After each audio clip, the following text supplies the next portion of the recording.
Hey there, it's Ashley from WTI, and we recently got this book, If You Take a Mouse to School. It's the perfect size to throw in your diaper bag or your purse for your kid, and it's a really cute story, just showing that it's never enough for the mouse. He's going to want something else.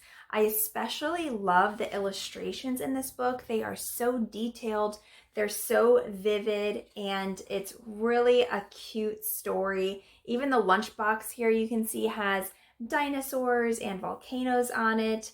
And the little mouse is super cute, and it's about a boy who is on his way to school. And of course, the mouse wants to do everything that this little boy is doing. And then at the end of it, it basically starts all over. So if your kid loves to read, or even if they're beginning to read, this is a great book because it is short and it's small, and it really can capture their attention with all of the colorful pictures.